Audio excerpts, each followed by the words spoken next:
Hello, in this video I want to show you how to fix the problem when you have stable internet connection, but you cannot use any network related apps like a browser or Google Play Store on POCO F5.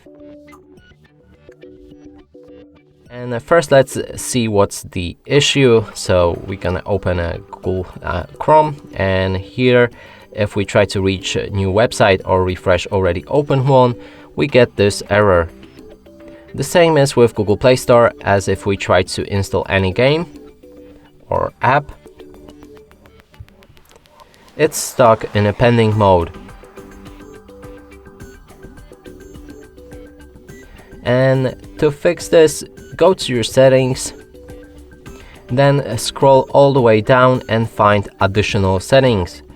Select date and time and enable to set time automatically. If you go back to your browser and try to reach the same website or open new one, it should work fine. And the same is with Google Play Store, so we can install the Google Task or whatever app you try to get. And that's it for this video. Hope you like it. Please consider subscribing to our channel, leave a like and a comment below.